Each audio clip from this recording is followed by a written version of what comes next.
I mentioned yesterday when we gave out awards at the cocktail party last night, how excited I was about this plenary today and how it's something a little different than what we've done in the past.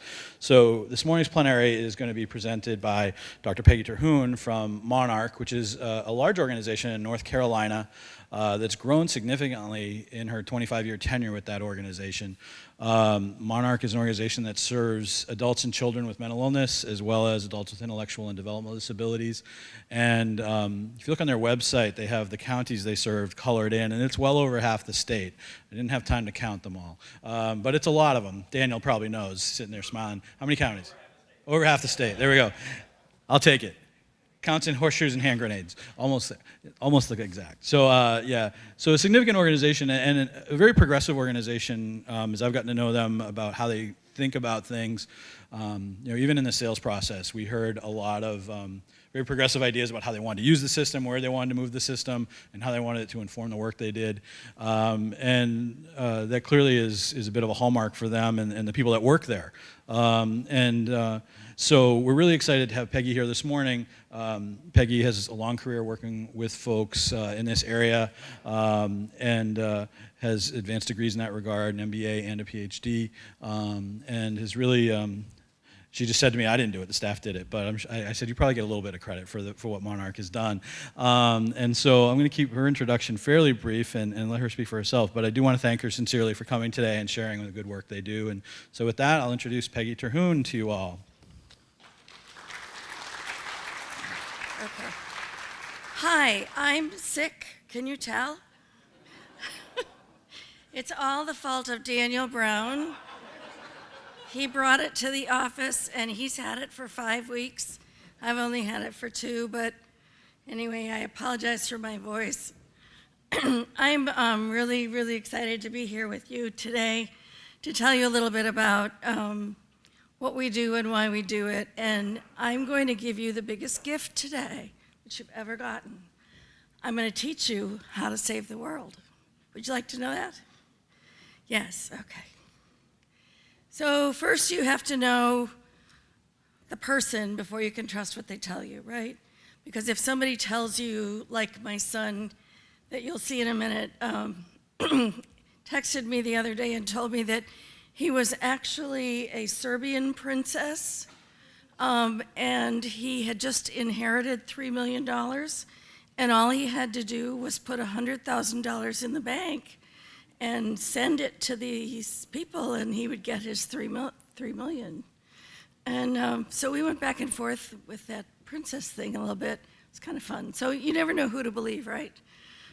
So I have been in this field a lot longer than most of you. You look young. This is awesome, because we need people to replace us. I started my career as an occupational therapist, worked with all kinds of people. And I used to get frustrated, and many of you will understand this because you're business people, right? And so, so every place I worked, they either had really good, the head of the company was either a really good clinical person and did not know anything about business, or they were business people and they didn't get the mission. And I wanted to do it differently, so I went back and got an MBA. I'm married with 7 children, yes, and 10 grandkids.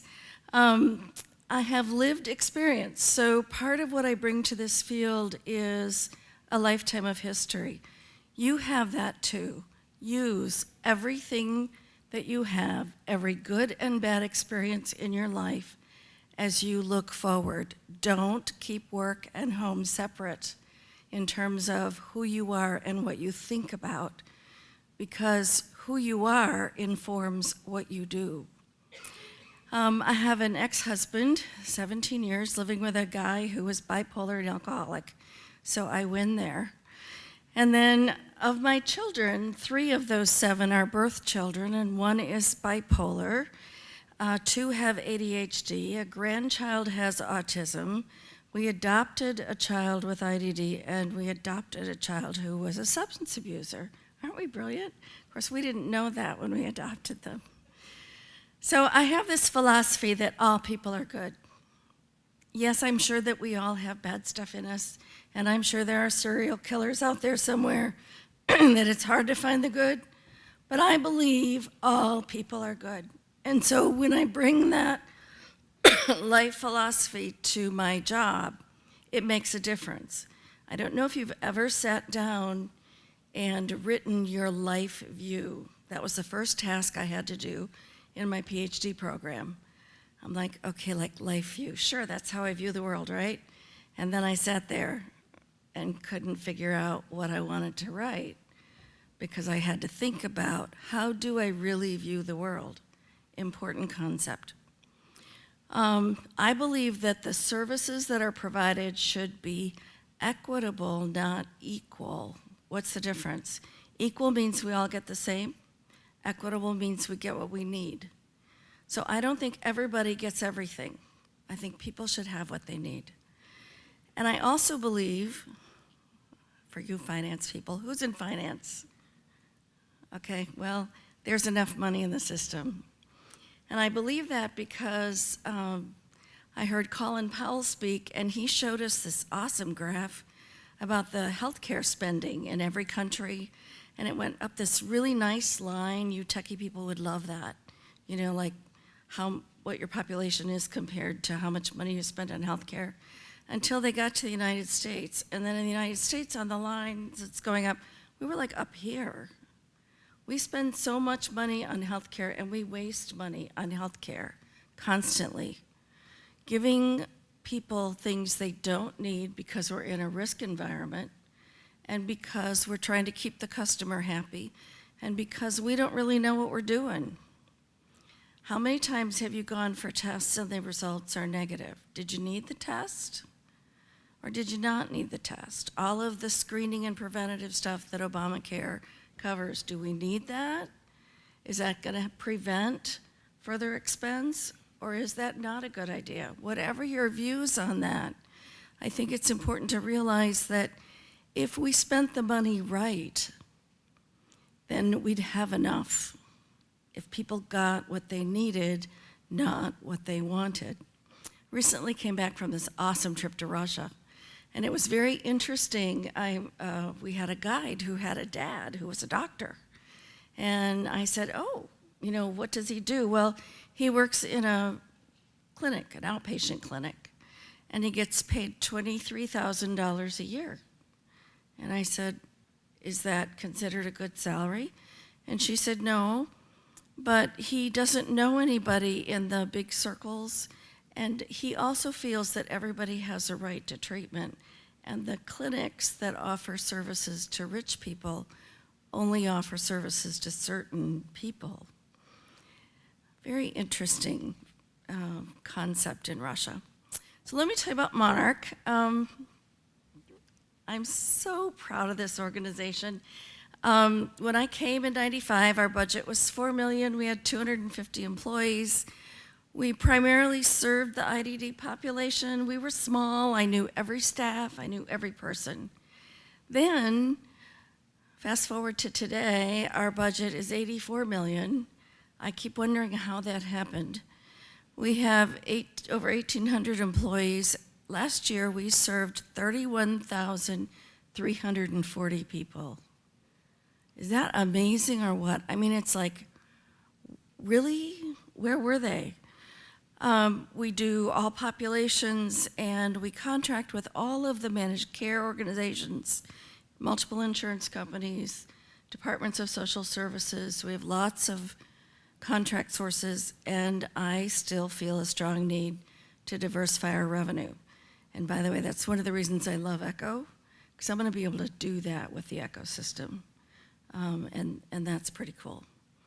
So, what I was asked to tell you was how we kind of got into this. So you know my philosophy that all people are good and people should get what they need. Well, this is my son Jeremy, and the daughter is the child with autism. Although today you would never know that because we got her treatment so early. And the little redhead with curls is a boy. His name is Ender. Ender Apetake Graham. They were in Hawaii when they had him. They had to give him a Hawaiian middle name. So Jeremy wandered around a bit in his career and then landed in the Army. He decided to enlist because he had always heard his mother tell him that you have to start at the bottom so you can learn what the people on the ground are doing. So instead of going to officer candidate school, which he could have done with his degree, he decided to enlist. God bless Jeremy. So Jeremy has now been overseas 4 times. The first 3 times he went to Iraq.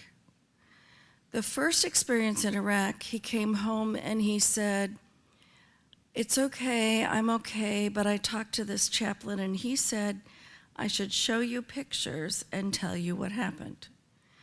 So he and I sat down at a computer and he pulled up his pictures and he would look at them and he would fast forward through some of them and say, "You don't want to see that. You don't want to see that."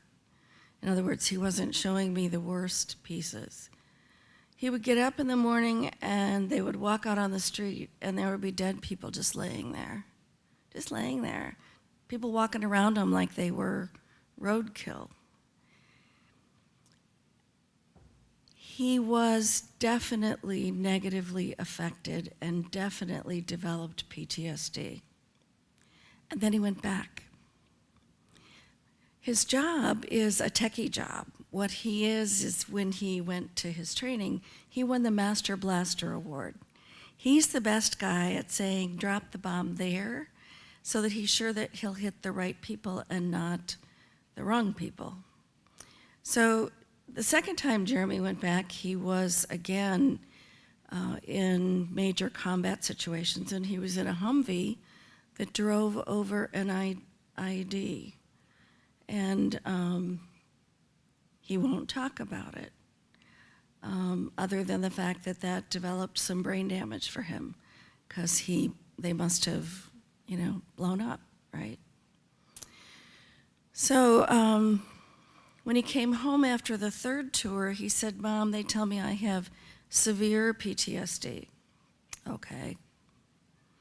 And then he went to Afghanistan. And now he's getting ready to go somewhere else.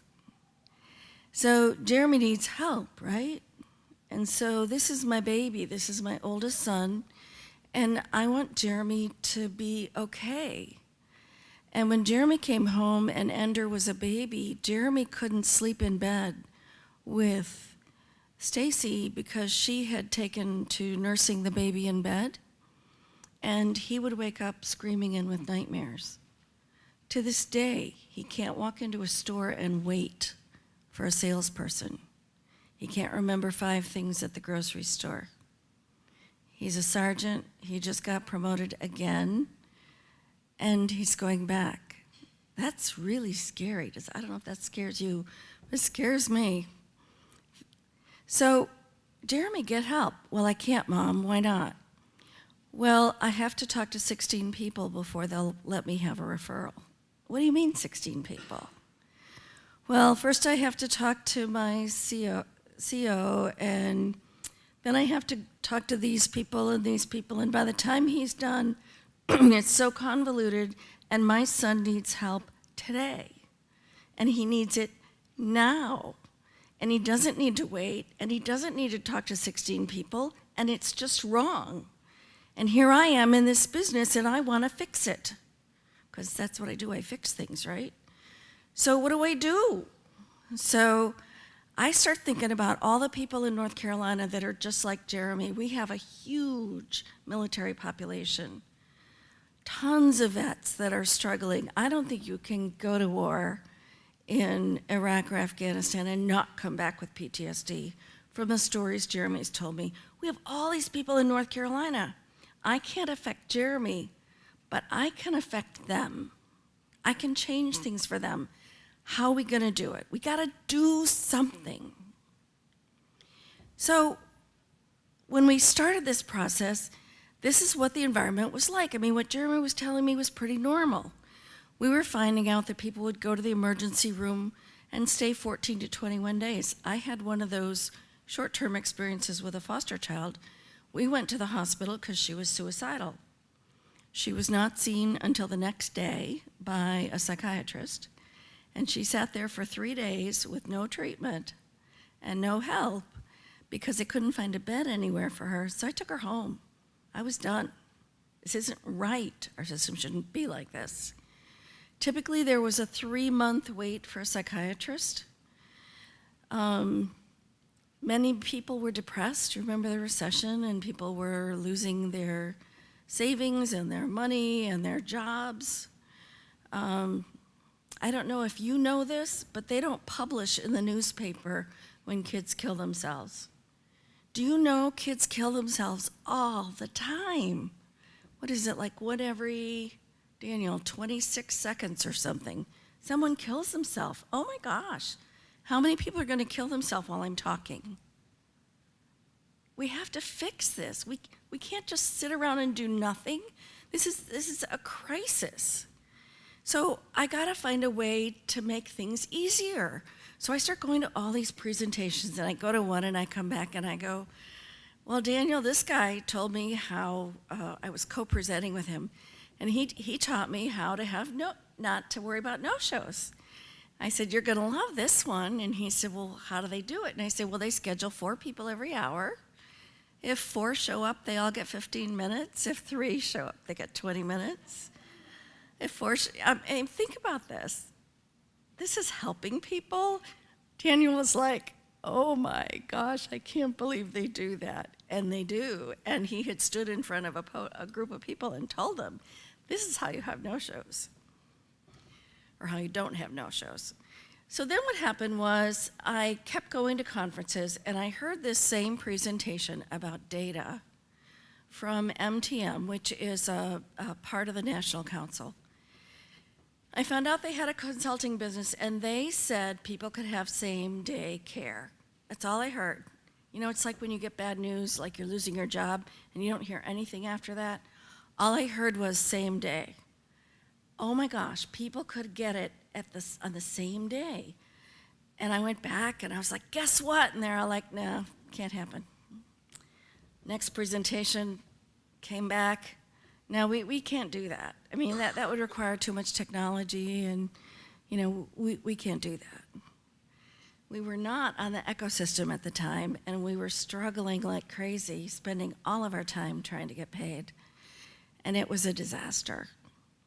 But finally, the 3rd time I went, I gathered up my nerve, and I went to the presenter, and I said, what would it cost for you to come and teach us how to do this?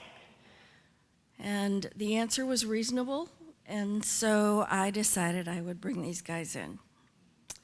So, okay, here's what we're going to do to learn how to do this. We're going to go to an all-day training for 2 solid days, and we're going to bring these 50 people to this training for 2 solid days. Oh no, I'm too busy to go to that. We don't have any money to do this even if we go to the training. All those people in one day, who's going to do billing? What do you mean you're including billing clerks? This is a strategic meeting. Why are you having billing staff and IT staff? What do they need to be here for? They have nothing to do with helping people like Jeremy. They don't do anything, right? Wrong. You guys have probably the most important job in the entire organization, because you are working with the EHR, which is the most critical piece of tying everything together and delivering appropriate treatment. You think you're not on the front line. You are on the front line. You are making a difference every single day, because with your electronic health record and all the stuff you're doing with it, you are giving clinicians data that they need to help somebody. Without it, they can't do it. It doesn't happen. 3-month waits. But with what you do every day, people get awesome stuff. So I knew this was a big project, and I knew I needed to get buy-in. I heard that phrase, I can't stand, but we've always done it this way. We can't do it that way. I'm sure you've never heard that. Technology? Oh, that's expensive. We're just a nonprofit. We don't pay for technology. What's that? And the docs and the nurse practitioners, forget it. They won't do this. They won't like it. They won't go into the electronic health record.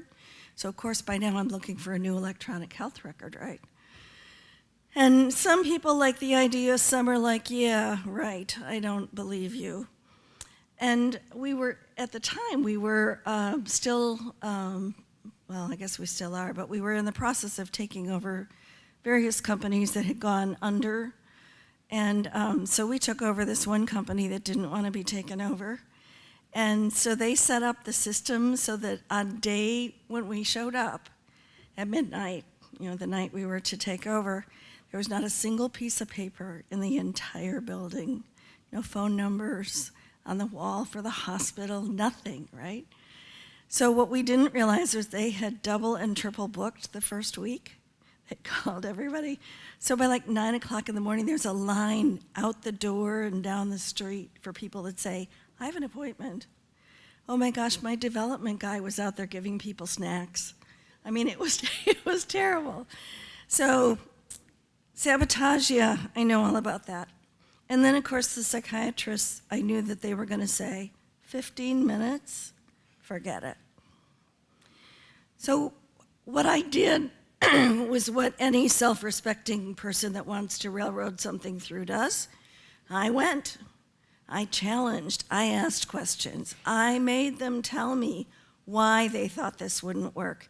Because if they could tell me that and I could come up with the answers, then that would be better than my just saying, hush and pay attention, right? So the other thing I did, which I'm very good at, is I acted like I knew exactly what I was doing and exactly how this would work. And of course I didn't have a clue and I was shaking in my boots, but they didn't need to know that. So then the time frames, we're famous in our organization for time frames that aren't met, right? I'm sure you don't know anybody like that. I know that I said I'd have that ready for you by Thursday, but I haven't had a chance. Can it be 2 weeks from Thursday? No, if we're gonna do this, we've gotta get it going. So in the beginning, we had this debate. Okay, so people are gonna come in and they're gonna see a therapist, they're gonna get intaked into the system, they're just gonna walk in. Really? Everybody's just gonna walk in? Yeah, no first appointment. But what if they want an appointment? Well, I guess for some people, they might be able to try an appointment, but we don't want anyone to have an appointment. Well, what about ADHD kids? They can't come and sit all day. And what about that old lady with dementia? She can't come and sit all day. So are we gonna do initial appointments? So for some people, we ended up changing our model. Every single time we change the model, I know we're changing the expectations and requirements for our technology folks. And they smile and go along with it, don't they, Jason? Of course, he wouldn't dare not do that. People came into the waiting room and people said, oh, you've got kids with adults. What if you've got a predator in there and you've got kids in there and they're just walking in and you don't know who's there? What are you gonna do? I said, I'm not worried. They said, why not? I said, oh, it'll be fine. Once people came in the first time, they'd get an appointment. And then they'd come in the beginning and they'd wait. If their appointment was at 10, they might not get seen till 1 or 2 in the afternoon. I had an appointment. This isn't right. I think the only doctor I was ever really willing to wait a long time for was the OBGYN, because I knew that they had to go deliver babies when the babies came. Other than that, sitting in a doctor's office for 3 hours, I wouldn't do it, would you? So we had to fix that. Docs would cherry pick. I want to see this one now, not the one that's in high need, but the one that's at my site, that's sitting in my waiting room. I want to do face-to-face. What hours should we be open? Can't we be open more hours? So what we did was in our 19 sites, we chose several of those larger sites and created hubs where we have psychiatrists. There are psychiatrists in many of our sites, but not in all of our sites. And we use telemedicine. Now, I was a little skeptical of telemedicine because I knew the agency in the town I live in was not doing well, because someone would come in and they'd telemed to the doctor and the screen would go dead just as they were telling them why they wanted to kill themselves. That doesn't work very good. You have to have the right technology. See, you save lives. And so we created these hubs where we could find more psychiatrists, because as you know, there's a national shortage. In addition, there were multiple counties in North Carolina where there were no psychiatrists and no psychiatrists wanted to go. 80% of North Carolina is rural. How am I going to get somebody in a county that only has 50,000 people in a town that only has 5,000 people? How am I going to get them to see a psychiatrist walking in the door? That's the challenge. Echo was a huge benefit. When we discovered Echo, it was like a gift, because now we had something that everybody could get into, everybody could use. Billing people could get in there, clinicians could get in there, my administrative staff could get in there. We could all do what we needed to do with Echo. We had a lot of explaining to do. The media were like, what are you doing? You're doing walk-ins? Anybody can walk in? So we did this big thing with the media, which turned out to be wonderful, but we're a nonprofit. We don't have money for this, right? We made money for this, and it worked. We talked to referring docs and hospitals. You can send somebody in your practice today. So if I go to my primary care doc and I say I'm depressed and thinking about hurting myself, she can turn around and send that person to me, and I can get a psychiatrist to see them. So our goal is you walk in, you get intaked into the system and put into Echo. You see a therapist for a comprehensive clinical assessment. If you need to, you see a psychiatrist. You get a script, and you can walk out with meds, and if you don't have any money, we probably can help you with that too, because we've managed to get contracts for indigent meds. We expect you to be on site about 2 hours, unless you're in Mecklenburg County, and then all bets are off. So we said we could do anything. We could see anybody. It didn't matter age, stage, whatever. One of the things that we've run into that's really big is there's this medication class called benzos. They're the good stuff, right? Oh, we don't prescribe them. So we'll get people coming in and demanding their benzos. So we've had to help our front desk staff learn how to deal with that kind of stuff. One of the biggest solutions that I did, and one I highly recommend to you as tech people, is I hired a business process analyst who's Six Sigma certified, black belt. So he brand new guy, real nice guy, knows nothing about our field, nothing.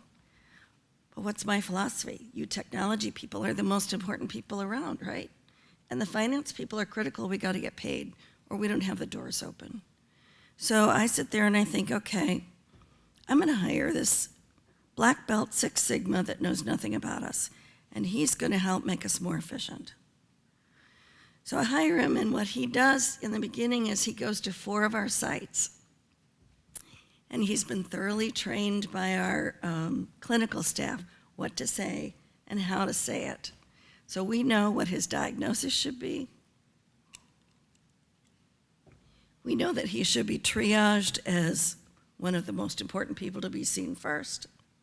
So he walks in, you know, the whole thing. He doesn't have his license. He doesn't have any identification. You know, we've set him up to be the problem child. 4 different places. What do you think he found?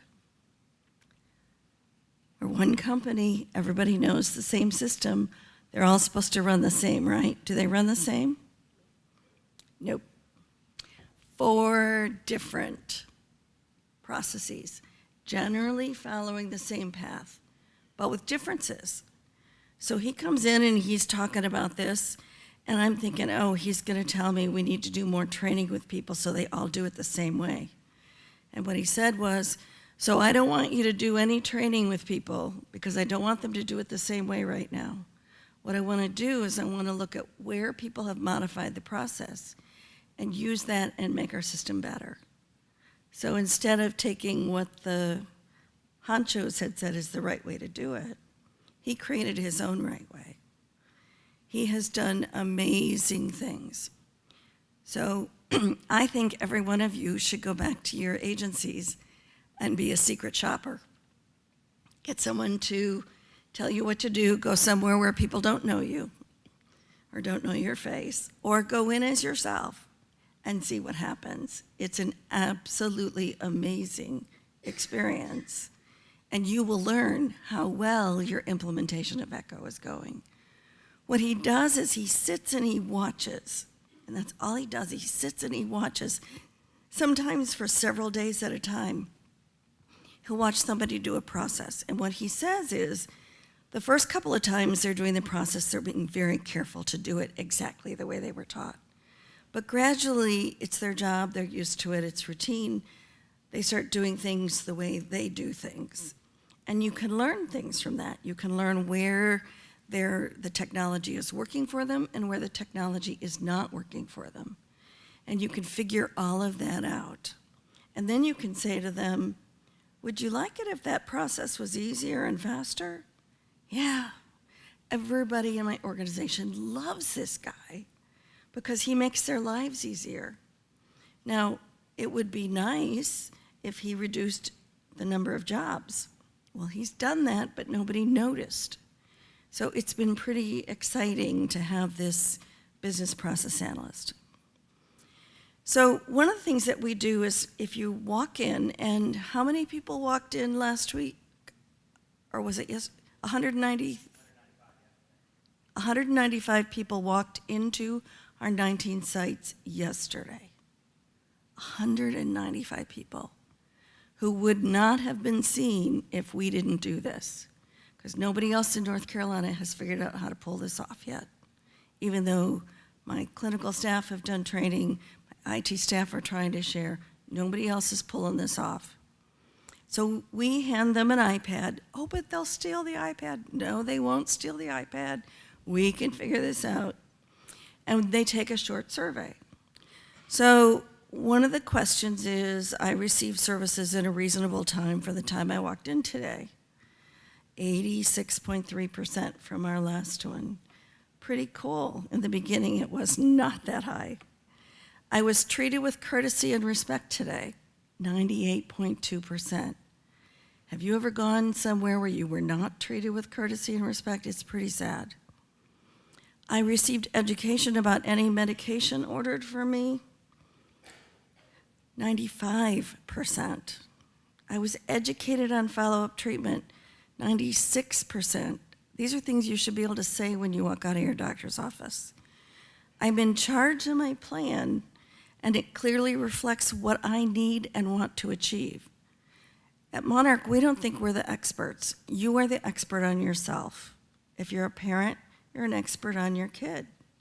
How many times with my young children did I go to the doctor and I knew what was going on, and I knew what the doctor needed to do, and I would have to talk the doctor into doing it sometimes. Well, could you just run a urine test on Katie, because I think she has a sinus infection.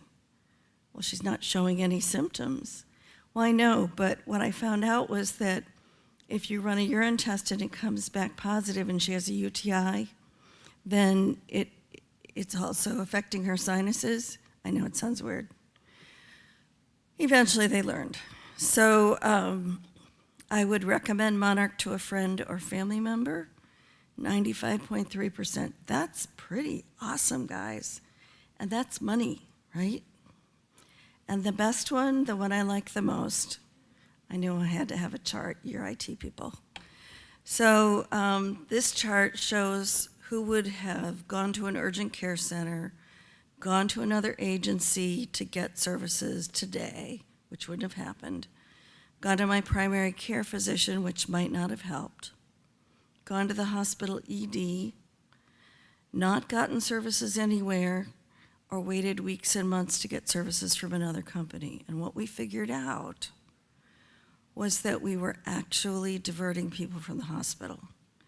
We run pretty consistently, 25 to 30% of the people tell us, if I hadn't gotten services today, I would have gone to the emergency room. Think of the cost. Remember how I told you there's enough money in the system? So by doing this, using technology, using Echo, using folks like you to change lives, we are saving money for the entire system. Think of the impact you're having on the United States when you do things with technology that save money. We also discovered another probably 25 to 30% would have gone home and done nothing. Well, that means they probably would have ended up in a crisis and ended up in the emergency room. So that 195 people that walked in yesterday, half of those at least would have been in North Carolina emergency departments. That's pretty amazing. And why? Technology. Hands down, technology. So, what's our future look like? Well, the sky's the limit, right? Because I know everything and we can do it all. At least I'll pretend that way. So our funders are intrigued. So you money people, we're not accepting the rates the insurance companies want to give us. We're going back and saying, but we can give you open access and same-day service. Isn't that worth more? And we're negotiating bigger rates, better rates, faster payment. People are saying, can you track these different kinds of outcomes? It's really funny. I always go, sure, I got incredible IT people. They can pull anything out of Echo because Echo gives us what we need. It's simply a matter of writing that report. So we want to know where else we can take open access. And we're thinking maybe it's time to go to another state. Maybe it's time to buy another company and go into another area. But we know that, that we're going to continue to grow. We know we want to do integrated care, and I know that's a term thrown around a lot. So what I mean by it is my head and my body are connected. So, for example, if you have a chronic disease like diabetes, it's highly likely you also suffer from depression. But you probably don't get your depression looked at, right? And so what happens? Your blood sugar keeps getting off the charts because you're depressed and you don't want to do anything about it because you're depressed. And so if you don't treat the depression, you're going to die because you're not going to track your diabetes. So we got to have these things together, and we know this. And I'm so excited because I know Echo can handle both physical health and mental health. So how else can we leverage this? Right now we're in talks with University of North Carolina at Chapel Hill. They want to know, can we use telemed and our electronic record together with theirs to offer speech therapy to kids? Because they're experts in the IDD population and they work with the really severe kids and they have knowledge nobody else has. And so if you want that knowledge, you have to drive to Chapel Hill and get a hotel room and bring your kid in for therapy every day, right? Who can do that? But what if we could do that across the state? What else can we do with this incredible technology? We were even invited to join a ACO, an accountable care organization, and guess what? They were like, well, we have to take information out of your record to meet our outcomes. Can you do that? I'm sure we can do that. I'm sure we'll figure out how Echo can do that. So guess what? It works. They're able to get into the ecosystem, connect it with theirs, pull out the information they need, and we're good to go. So what do you need to know if you're going to go back and tell your CEO that you heard this lady talk and you know how to make a whole lot of money and your job is more important than hers or his? Which you can do, because it's true. It's a lot of hard work. You might have to fire a psychiatrist. The first time I fired a psychiatrist, I thought, oh, who am I? I'm firing a psychiatrist. Oh my gosh. I'm not good enough to do that, but I did, because psychiatrists have to agree to this 15-minute kind of thing. And if they say, I'll only see people for an hour, then you can't work here. You need to know growth happens whether you're ready for it or not. So stop getting ready and just do it. Just do it. You'll figure it out. Nobody will be hurt if you put the safeguards in place. Stop planning constantly and doing nothing. Do something. That's better than nothing. And our hub concept works because we're large enough. If we were not as large as we are, it wouldn't work. So whatever size your organization is, you need to grow. If you're not big enough, and if you are big enough, it works. So how do you save the world? You're doing it. You save it one person at a time. Probably one of the most significant things I learned from my PhD. One person. If you positively impacted one person today, you did your part to save the world. This is Governor McCrory. He's with 2 of my therapeutic foster children. We happened to meet him. He was like, oh, just stop by the mansion anytime. I'd love to talk with you. I'm like, yeah, right. Changing lives, one person at a time. That's how the world gets changed. Thank you. Any questions?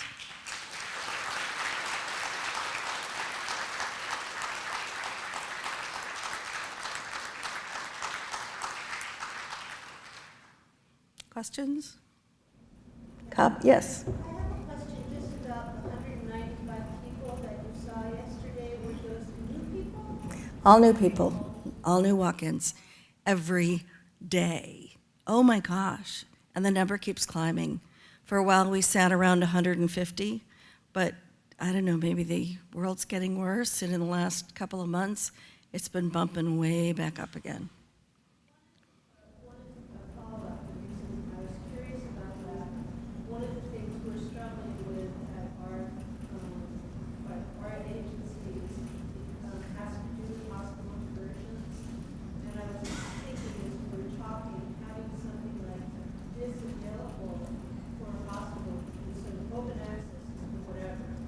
Someone comes in who's a new person, someone comes in who's not a new person, but is in crisis, but doesn't need to be in an emergency room, or they want to avoid them going to an emergency room.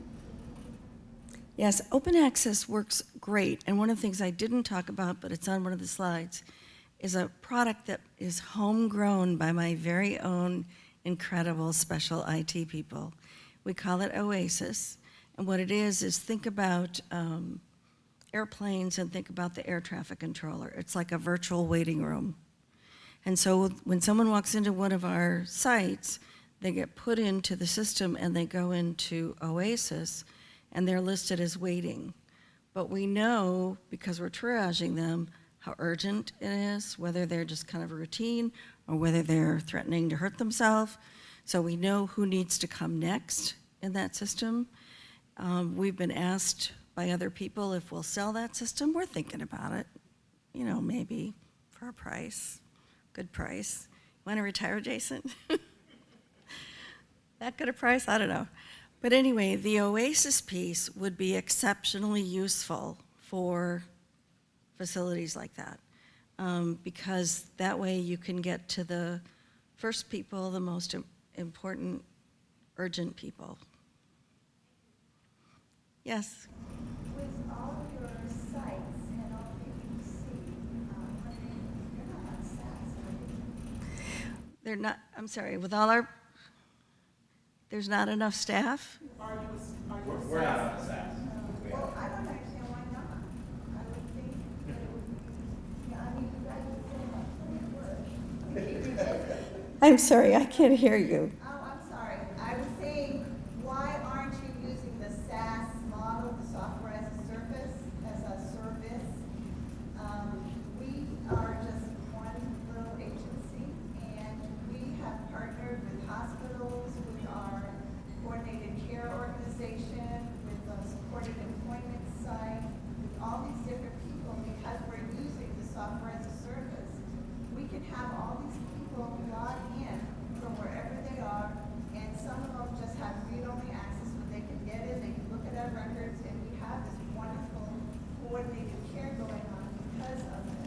And that's one of our next steps, right?